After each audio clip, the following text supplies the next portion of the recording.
Hello,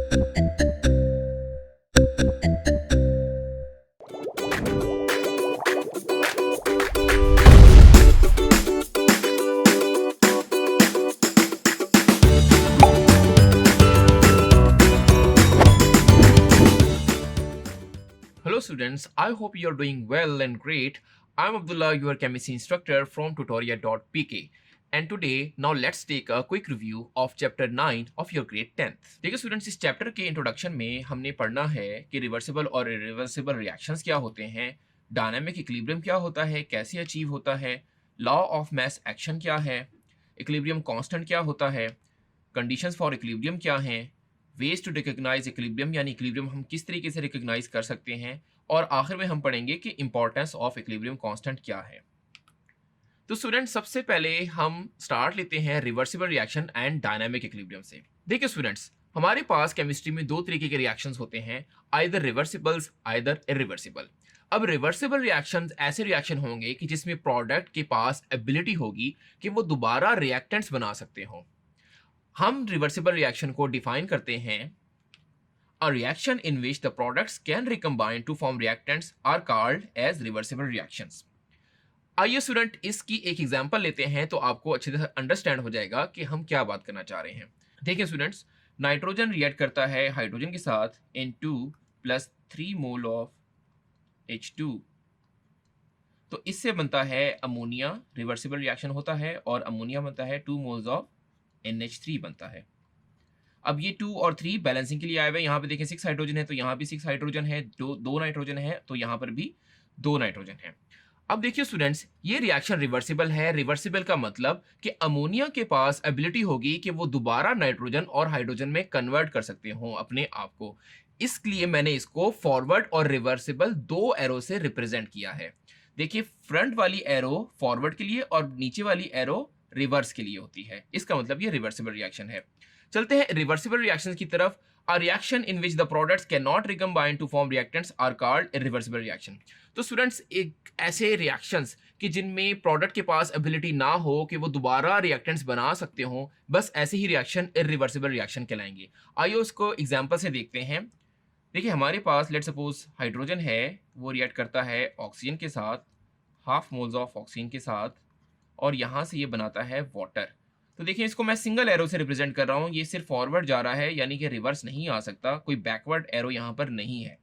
तो students, आपको समझ आ रहा होगा कि जब भी हाइड्रोजन और ऑक्सीजन रिएक्ट करके वाटर बनाते हैं तो वाटर के पास अंडर नॉर्मल कंडीशन ये एबिलिटी नहीं है कि वो दोबारा हाइड्रोजन और ऑक्सीजन में कन्वर्ट हो सकते हो। इसका मतलब ये रिएक्शन इरिवर्सिबल रिएक्शन कहलाएगा। सो होपफुली आपको ये कॉन्सेप्ट अच्छे से समझ आ गया होगा। मूव करते हैं नेक्स्ट टॉपिक की तरफ, विच इज डायनामिक इक्विलिब्रियम। देखिए स्टूडेंट्स, डायनामिक इक्विलिब्रियम में जाने से पहले आपको एक बात पता होनी चाहिए कि डायनामिक इक्विलिब्रियम अचीव होता है रिवर्सिबल रिएक्शन में। इरिवर्सिबल रिएक्शन में डायनामिक इक्विलिब्रियम अचीव नहीं होता, क्योंकि डायनामिक का मतलब होता है मूवमेंट से, और रिवर्सिबल रिएक्शन मूव करते रहते हैं फॉरवर्ड और रिवर्स। अब देखें, जब रिवर्सिबल रिएक्शन स्टार्ट होता है तो स्टार्ट में क्योंकि आपके पास रिएक्टेंट होते हैं तो रिएक्टेंट की स्पीड भी ज्यादा होगी रिएक्ट करने की, क्योंकि वो प्रोडक्ट की तरफ जाएंगे। जैसे ही प्रोडक्ट बनने लग जाते हैं तो प्रोडक्ट के पास क्योंकि एबिलिटी है रिएक्टेंट में कन्वर्ट होने की, तो जब वो रिएक्टेंट में कन्वर्ट होंगे तो वहां पे रिवर्स रिएक्शन की स्पीड बढ़ेगी, यानी प्रोडक्ट वापस आ रहे हैं रिएक्टेंट्स की तरफ। तो आहिस्ता आहिस्ता आप देखेंगे कि फॉरवर्ड रिएक्शन की स्पीड कम हो रही है, रिवर्स रिएक्शन की स्पीड इंक्रीज हो रही है। एक वक्त ऐसा आएगा कि जब दोनों की स्पीड आपस में हो जाएगी इक्वल। इस पॉइंट को हम कहेंगे डायनामिक इक्विलिब्रियम। इक्विलिब्रियम का मतलब ये है स्टूडेंट्स कि किसी चीज का इक्वल हो जाना। तो रिवर्सिबल रिएक्शन में फॉरवर्ड का रेट बराबर हो जाता है रिवर्स के रेट के बराबर। रेट का मतलब स्पीड ऑफ रिएक्शन, यानी फॉरवर्ड रिएक्शन की स्पीड बराबर हो जाती है रिवर्स रिएक्शन की स्पीड के। इसी को हम डायनामिक इक्विलिब्रियम कहेंगे। So we may define dynamic equilibrium as the state of chemical reaction in which forward and reverse reaction takes place at the same rate is called chemical equilibrium. देखिए students, हम इसको chemical equilibrium जरूर कर रहे हैं, लेकिन more specifically ये dynamic equilibrium होगा, बिकॉज यहाँ पे रिएक्शन स्टॉप नहीं होता, वो फॉरवर्ड एंड रिवर्स मूव करता रहता है। आइए स्टूडेंट्स, मूव करते हैं एग्जांपल 9.1 की तरफ। Example 9.1 is writing the forward and reverse reaction. आपको एक एग्जाम्पल बताई गई है, एक इक्वेशन दी गई है जिसमें आपको बताना है कि नाइट्रोजन ऑक्साइड जब ऑक्सीजन के साथ रिएक्ट करके रिवर्सिबल रिएक्शन हो रहा है और NO2 बना रहे हैं, तो इसमें फॉरवर्ड और रिवर्स रिएक्शन लिखें। तो देखिए स्टूडेंट, सबसे पहले मैं फॉरवर्ड रिएक्शन लिखता हूं, तो मैं लिखूंगा 2NO ये रिएक्ट करेंगे O2 के साथ। आपने किसी चीज़ को नहीं छेड़ना, सिर्फ एरो आपने एक सिंगल एरो यूज़ करनी है, क्योंकि फॉरवर्ड जानिब आपके 2 मोल्स ऑफ NO2 बन रहे हैं। अब स्टूडेंट्स मैं इसका रिवर्सिबल रिएक्शन लिखता हूँ, यानी बैकवर्ड रिएक्शन। तो आप देखें 2NO2 से हम स्टार्ट करेंगे, इस रिएक्शन को आप रिवर्स करके लिख दें तो आप देखेंगे एक सिंगल एरो हम वंस अगेन यूज़ करेंगे, तो 2 moles of NO plus O2, कुछ ऐसा रिएक्शन आपका दिखाई देगा। सो बहुत ही आसानी से आपको ये समझ आ गया होगा कि हम फॉरवर्ड और रिवर्स रिएक्शन कैसे लिखते हैं। चलते हैं नेक्स्ट टॉपिक की तरफ, which is law of mass action and derivation of equilibrium constant expression। देखिए student, law of mass action को सबसे पहले जिन साइंटिस्ट ने बताया उनका नाम गुल्डबर्ग एंड पीटर वेज है, और ये इन्होंने 1864 में इसको एक्सप्लेन किया। इस लॉ के मुताबिक हम लॉ ऑफ mass action को डिफाइन करते हैं, the rate at which a substance reacts is directly proportional to its active mass and the rate at which reaction proceeds is directly proportional to the product of active masses of the reactants। देखिए students, इस law के मुताबिक ये होगा कि वो rate यानी reaction की स्पीड जिससे रिएक्शन मूव करता है, वो ऑब्वियस बात है रिएक्टेंट पे डिपेंड करेगा कि रिएक्टेंट का कितना मैस है, लेकिन रिएक्टेंट्स के एक्टिव मैस पे डिपेंड करेगा। अब देखिए फॉर एग्जांपल आपके पास 10 ग्राम रिएक्टेंट का मैस है, तो हो सकता है ये सारा का सारा मैस उस खास टाइम पर जब रिएक्शन होना है एक्टिव ना हो। सो रिएक्शन को प्रोसीड होने के लिए एक्टिव मैस की जरूरत पड़ती है। सो आपका जो रेट ऑफ रिएक्शन है वो भी डिपेंड करेगा एक्टिव मैस पर। बस यही बात गुल्डबर्ग और पीटर वेज ने अपने कॉन्सेप्ट में बताई, और लॉ ऑफ मैस एक्शन हम इसी को कहते हैं। इस लॉ के मुताबिक फॉरवर्ड रिएक्शन की जो स्पीड है वो डायरेक्टली प्रोपोर्शनल होगी कि कौन सी चीज रिएक्ट कर रही है, और रिवर्स रिएक्शन की भी स्पीड बराबर होगी, डायरेक्टली प्रोपोर्शनल होगी कि कौन सी चीज रिएक्ट कर रही है, यानी प्रोडक्ट ऑफ रिएक्टेंट्स के डायरेक्टली प्रोपोर्शनल होगा। आइए इसको एक इक्वेशन से देखते हैं, और इसकी डिटेल्ड एक्सप्लेनेशन मैंने अपने लेक्चर में बताई हुई है। मैं आपको छोटी सी एक्सप्लेनेशन बता देता हूं कि for example A mole of A react कर रहे हैं B मोल्स ऑफ B के साथ, और बना रहे हैं C मोल्स ऑफ C और D मोल्स ऑफ D। तो स्टूडेंट्स, इस लॉ के अकॉर्डिंग फॉरवर्ड रिएक्शन की जो स्पीड है वो डायरेक्टली प्रोपोर्शनल होगी ए के एक्टिव मैस को स्टूडेंट हम ये ब्रैकेट से डिनोट करते हैं, क्योंकि हमने प्रोडक्ट ऑफ एक्टिव मैस लेना है। अगर आप देखिए रिएक्शन जो मैंने आगे डेफिनेशन बताई हुई है उसमें आपको डायरेक्टली प्रोपोर्शनल होगा एक्टिव मैस के प्रोडक्ट के। ये देखिए product of active masses of reactants के rate of reaction directly proportional होगा। तो फॉरवर्ड रिएक्शन डायरेक्टली प्रोपोर्शनल होगा ए और बी के प्रोडक्ट के। अब यहाँ पे स्टूडेंट ये जो इसकी कॉफिशिएंट है वो उसकी पावर में चले जाती है, ए की पावर यहाँ आ जाएगी और बी की पावर यहाँ आ जाएगी। इसी तरह स्टूडेंट्स रेट ऑफ रिवर्स अगर मैं लिखना चाहूँ आर वो डायरेक्टली प्रोपोर्शनल होगा active mass of C, product of active masses था मतलब मल्टीप्लाई आपने लगाया, और यहाँ पे आपने लिखना है एक्टिव मैस ऑफ डी। तो अब आप देखिए यहाँ पे आप लिखेंगे एक्टिव मैस ऑफ डी, और रेज टू पावर यहाँ पे देखिए क्या लिखेंगे, यहाँ पे आ जाएगा डी और यहाँ पे आ जाएगा सी। अब स्टूडेंट्स जब इसको डिराइव करेंगे तो डेरिवेशन में आप देखेंगे कि एक कंडीशन आती है जिसको हम इक्विलिब्रियम कहते हैं, डायनामिक इक्विलिब्रियम, और उसमें एक इक्विलिब्रियम कांस्टेंट की इक्वेशन डिराइव होती है। अब यही इक्वेशन की डेरिवेशन मैंने अपने मेन लेक्चर में बताई हुई है। आपको याद रखना है कि इस इक्विलिब्रियम कांस्टेंट को हम केसी कहते हैं, जो कि प्रोडक्ट की कॉन्सेंट्रेशन और रिएक्टेंट की कॉन्सेंट्रेशन की एक रेशियो है। सो हम केसी को डिफाइन भी करेंगे, लेकिन उससे पहले इसकी एक इक्वेशन मैं आपको लिख देता हूं यहीं पर ही कि केसी क्या होता है। केसी इज इक्वल टू होता है प्रोडक्ट की कॉन्सेंट्रेशन, यानी यहाँ पे देखिए प्रोडक्ट कौन है आपके, सी और डी आपके हैं प्रोडक्ट, तो सी की पावर सी, डी की पावर डी, और डिवाइडेड बाय रिएक्टेंट की concentration A raise to power A. जो आपके कोफिशिएंट है वो एक्चुअली एक्सपोनेंट बन जाते हैं और B raise to power B बन जाएगी। सो इक्विलिब्रियम कांस्टेंट को स्टूडेंट हम डिफाइन करते हैं the ratio of product of concentration of products to the product of concentration of reactants each raise to the power equal to coefficient in balance chemical equation. देखिए students, जैसे मैंने बताया केसी को कैसे रिप्रेजेंट करते हैं कि प्रोडक्ट्स आएंगे आपके रेशो में ऊपर और रिएक्टेंट्स आएंगे रेशो में नीचे। तो अब आप डेफिनेशन को दोबारा पढ़ें तो आपको इजीली समझ आ जाएगा कि इस डेफिनेशन का एक्चुअली मतलब क्या है। Product of concentration of product, यानी ये जो पहला प्रोडक्ट है ये एक्चुअली मल्टीप्लिकेशन का है। जैसे हमारे पास प्रोडक्ट थे सी और डी, तो वो आपस में मल्टीप्लाई हो रहे थे। प्रोडक्ट की कॉन्सेंट्रेशन का प्रोडक्ट है, और उसकी जो रेज टू द पावर है, पावर मतलब आपकी कोफिशिएंट बन जाएगी। जो कोफिशिएंट मैंने आपको बताया था, देखें जैसे फॉर एग्जांपल यहाँ पे सी रेज टू पावर ये सी आ रहा था, तो इसकी पावर बन जाती है, कोफिशिएंट क्या बन जाती है, पावर बन जाती है। तो आपको अब ये क्लियर हो गया होगा। यहाँ पे स्टूडेंट्स आपको ये भी बात याद रखनी है कि जो एक्टिव मास होती है, जिसको हम स्केल ब्रैकेट से रिप्रेजेंट कर रहे हैं, इसके यूनिट मोल पर डेसीमीटर क्यूब होते हैं। इसका फायदा आपको आगे चल के होगा। चलते हैं स्टूडेंट नेक्स्ट टॉपिक की तरफ, writing the equilibrium constant expression. ये आपकी एग्जांपल 9.2 है। एग्जांपल 9.2 में अगर हम पार्ट नंबर बी को देखिए तो इसकी हम केसी वैल्यू बहुत इजीली लिख सकते हैं। देखिए स्टूडेंट, केसी आप लिखेंगे, प्रोडक्ट लिखेंगे ऊपर। प्रोडक्ट आपकी कौन है इसमें, देखें CH4 आपका प्रोडक्ट है और वाटर आपका प्रोडक्ट है। तो आप लिखेंगे CH4, क्योंकि इसको हमने स्केल ब्रैकेट में लिखना है और इसको मल्टीप्लाई कर देना है नेक्स्ट के साथ। नेक्स्ट कौन है, आपका वाटर है। और डिवाइड रेशो में नीचे कौन आएगा, रिएक्टेंट आएंगे। रिएक्टेंट आपके देखें CO आपका रिएक्टेंट है और 3 मोल्स ऑफ H2 आपका रिएक्टेंट है।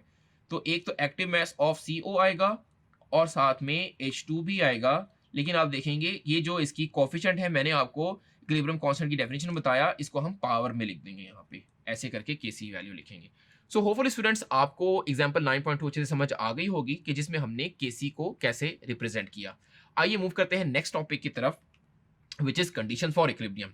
देखिए स्टूडेंट्स, इक्विलिब्रियम की कुछ कंडीशंस हैं। पहली कंडीशन ये है कि concentration of none of the reactants और प्रोडक्ट इज चेंज, यानी रिएक्टेंट्स या प्रोडक्ट की कंसंट्रेशन को चेंज नहीं होना चाहिए। Temperature of the system is kept constant, आपको सिस्टम का टेम्परेचर कांस्टेंट रखना होगा, सिस्टम का टेम्परेचर चेंज नहीं होना चाहिए। और तीसरा ये कि प्रेशर और volume of the system is kept constant, यानी प्रेशर और वॉल्यूम भी सिस्टम का कांस्टेंट होना चाहिए। ये तीनों कंडीशंस आपको ध्यान में रखनी है, तभी आपका इक्विलिब्रियम रह सकता है, वरना इक्विलिब्रियम डिस्टर्ब हो जाएगा। चलते हैं स्टूडेंट नेक्स्ट टॉपिक की तरफ, which is ways to recognise equilibrium. देखिए स्टूडेंट्स, इक्विलिब्रियम को हम दो तरीके से रिकॉग्नाइज कर सकते हैं। एक तो रेट के हिसाब से, देखिए यहाँ पे अब वाई एक्सिस पे आ गया रेट ऑफ रिएक्शन और एक्स एक्सिस पे आ गया टाइम। देखें, मैंने आपको बताया कि रेट ऑफ फॉरवर्ड जब बराबर हो जाता है रेट ऑफ रिवर्स रिएक्शन के, तो उस पॉइंट को हम कहते हैं इक्विलिब्रियम। तो देखिए कहाँ पे ये बराबर हो रहा है, इस पॉइंट पे। ये वाला जो पॉइंट है, इस पे रेट ऑफ फॉरवर्ड और रिवर्स रिएक्शन क्या हो चुका है, बराबर हो चुका है। ये देखिए ये वाला पॉइंट बन रहा है कि जिस पे फॉरवर्ड और रिवर्स रिएक्शन बराबर हो गया है। आपके जहन में क्वेश्चन आएगा कि फॉरवर्ड रेट डिक्रीज हो रहा है और रिवर्स रेट इंक्रीज हो रहा है, जिसको ब्लू लाइन से शो किया हुआ वो रिवर्स रेट है। क्योंकि देखिए वक्त के साथ साथ क्योंकि प्रोडक्ट बनते हैं तो उसका रिवर्स रेट इंक्रीज होगा, और वक्त के साथ साथ यानी टाइम के साथ साथ रिएक्टेंट कंज्यूम होते हैं तो उसकी स्पीड डाउन होगी, इसकी कॉन्सेंट्रेशन भी डाउन होगी। और एक वक्त ऐसा आएगा कि जब दोनों की स्पीड इक्वल हो जाएगी, तो इस पॉइंट को हम कहेंगे डायनामिक इक्विलिब्रियम का। तो ये पहली कंडीशन है कि जिसके जरिए आप रिप्रेजेंट कर सकते हैं या पता लगा सकते हैं कि डायनामिक इक्विलिब्रियम कब अचीव होगा, जब रेट ऑफ फॉरवर्ड बराबर हो जाएगा रेट ऑफ रिवर्स की। स्टूडेंट्स, इसको एक और तरीके से भी देखा जा सकता है अमाउंट के हिसाब से। देखिए अगर मैं वाई एक्सिस पे अमाउंट ले लूं, यानी amount of reactant on product, और एक्स एक्सिस पे हम टाइम ले लें, तो वंस अगेन अमाउंट आपकी कम होती है रिएक्टेंट की, क्योंकि रिएक्टेंट कंज्यूम होते हैं। प्रोडक्ट की अमाउंट इंक्रीज होती है क्योंकि प्रोडक्ट आपके बन रहे होते हैं। एक वक्त ऐसा आएगा कि जब दोनों की अमाउंट हो जाएगी कांस्टेंट, वो ये वाला पॉइंट है। देखें, अमाउंट कांस्टेंट भी हो सकती है, इक्वल भी हो सकती है। अब ये वाला पॉइंट आपका कांस्टेंट अमाउंट का हो गया, तो इस पॉइंट को अब हम कहेंगे ये पॉइंट आपका डायनामिक इक्विलिब्रियम वाला पॉइंट है। सो होपफुली स्टूडेंट्स आपको ये टॉपिक अच्छे से समझ आ गया होगा कि किस तरीके से हम डायनामिक इक्विलिब्रियम को या इक्विलिब्रियम को रिकॉग्नाइज कर सकते हैं। चलते हैं नेक्स्ट टॉपिक की तरफ, which is example 9.3. Example 9.3 is determining the units of equilibrium constant. देखो स्टूडेंट्स, यहाँ पे आपको इक्विलिब्रियम कांस्टेंट की यूनिट्स बताने हैं। मैंने आपको बताया था कि एक्टिव मास की यूनिट मोल पर डेसीमीटर क्यूब होते हैं, इसको आपने ध्यान में रखना है। और अब देखिए हम इसको कैसे यूज करते हैं। तो हम इसका पार्ट नंबर 2 सॉल्व करते हैं। पार्ट नंबर 2 में देखिए वंस अगेन आपको केसी सबसे पहले लिखना पड़ेगा। केसी में आएगा NO2 ऊपर, तो ये NO2 आ गया, और ये जो इसका 2 है कोफिशिएंट वो चला जाएगा एक्सपोनेंट में, पावर बन जाएगा। और रिएक्टेंट आते हैं नीचे, जो भी हमने पढ़ा, यानी N2O4 आ जाएगा नीचे।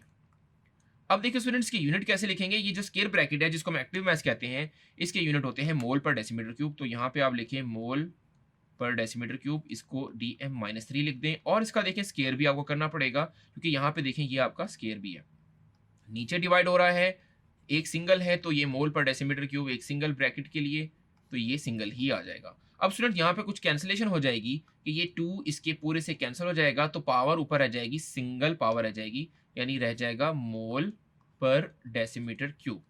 तो स्टूडेंट्स यही इसके फाइनल यूनिट्स होंगे।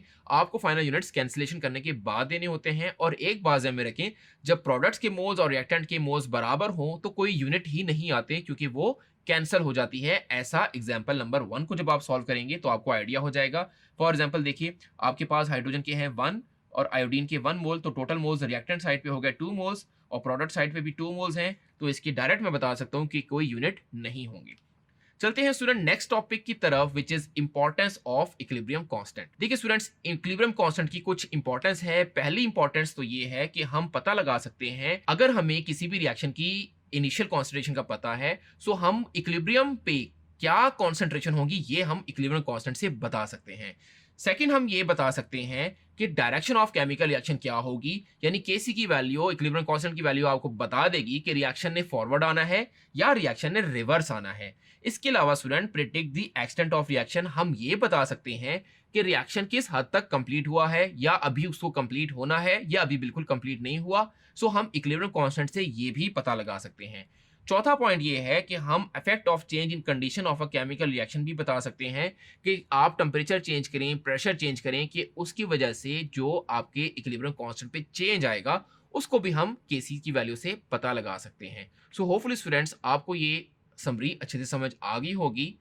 This is Abdullah signing off from tutorial.pk।